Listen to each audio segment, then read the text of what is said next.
KSW. Please welcome to the show Pat Cashman and John Keister. Yes! Back. Yes! The two of them are back. If you don't know about the 206, find out in a hurry. It's on after Saturday Night Live. New show this Saturday night, as a matter of fact.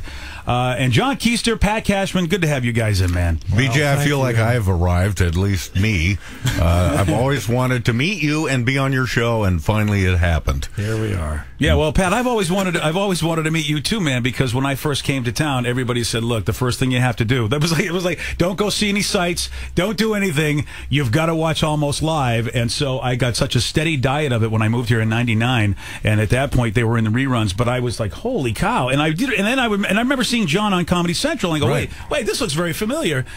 So it's a great pleasure to meet you, because you guys, man, I mean, such great talent in this town, and so thanks for being on the show. Oh, that's really nice. Yeah. Of course. And thanks for letting us come on to plug our new show. This is old territory, but John knows it well, that people would always ask us, because Almost Live went away in '99, if you could believe it. Yeah. 1899, and then Yes. and then people would say, "Can you bring it back? Will it ever come back?" And while we were polite, we said, "No, I don't think so. The stations will not pay for it." There's 10 reasons why this can't happen. Yeah. You know. So luckily, my son came along, who's a smarter and younger and a fresher thinker, and said, well, here's a way we could do it.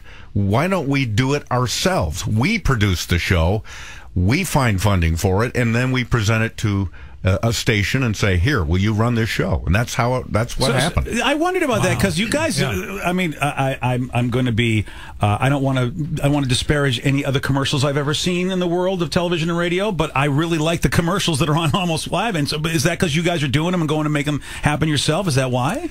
Yeah, I mean, on the 206, I should say. It's adding sort of a secret sauce to the deal with advertisers. We say, yeah, you'll get you're not just buying a spot. You're going to get some extra value out of that. So we're going to do other sorts of things for you. We'll go speak to your employees if you want us to. If you're having an employee event. We'll fire people. Yeah, we'll fire people. If you're uncomfortable canning people, we'll do it. You know, that kind of stuff.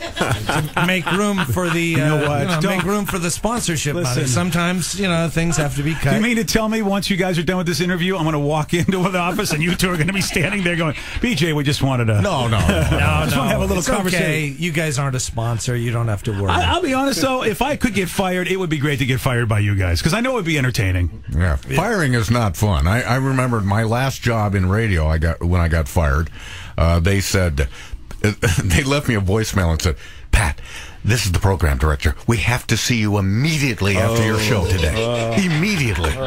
And so I already knew what was coming. So I go into this office where the manager is sitting there in his part. It's a big round table. The human resources woman is sitting on one side. The program director is sitting on the other side. The manager is sitting in front of me, and there's nothing on the table except a sole box of Kleenex. And I said, is that for the tears or for the blood that is about to come? Yeah. Wow. When we got fired from Almost Live, I asked a question, which was, so then this next week, is this I guess then is the last show? And they're like, no, we're not going to take the show off the air. It's just you guys are fired. Yeah, we're going to. What? You know what? And it's been running now longer than when we were producing it. The reruns have actually run longer. And I make the case that this show that has been running now 28 years, really, has the longest running local TV show in Seattle history. Yeah. Mm-hmm. Yeah, and it says something. I mean, I guess, in a way, was that why at least they were open to the new concept? Because you're right. I kept seeing it, and I thought, okay, if this show is, if for some reason nobody can think you can put this show on there, why do they continue to run it? Because, like you said, 1999 was the last original show. There's nobody at the station now that was even there when the show ended. So one thing has nothing to do with another, except for the vague notion of the legacy of Almost Live. Yeah, there's all new players there. I think I remember right towards the end of the run, I got to go to one of the tapings, and one of my favorite moments, and it didn't end up on TV. It was just something I think you guys did for the audience, and more probably just for you guys to have some fun. You had the King 5 Mike cartoon character, and he just went around and fired people, and it was a skit. And I remember being in tears. I don't think that bit ever got on the air, right? No, that you're never. one of the lucky people that saw that. That was one of the funniest things, though, just because it felt like you were like just part of this little group of people that got to see something kind of special. Yeah, that was a good one. That never got on the air. There was a few other things we did at that time that, as we knew the end was coming, that we did and would play that didn't quite make the air. And that's what. Yeah. So the 206 new episode this Saturday after Saturday Night Live on King 5. So what do we got for episodes? Where are we at here for you guys? Because I would imagine, man, I mean, it's difficult to shoot one. How many we got in the can, ready to go?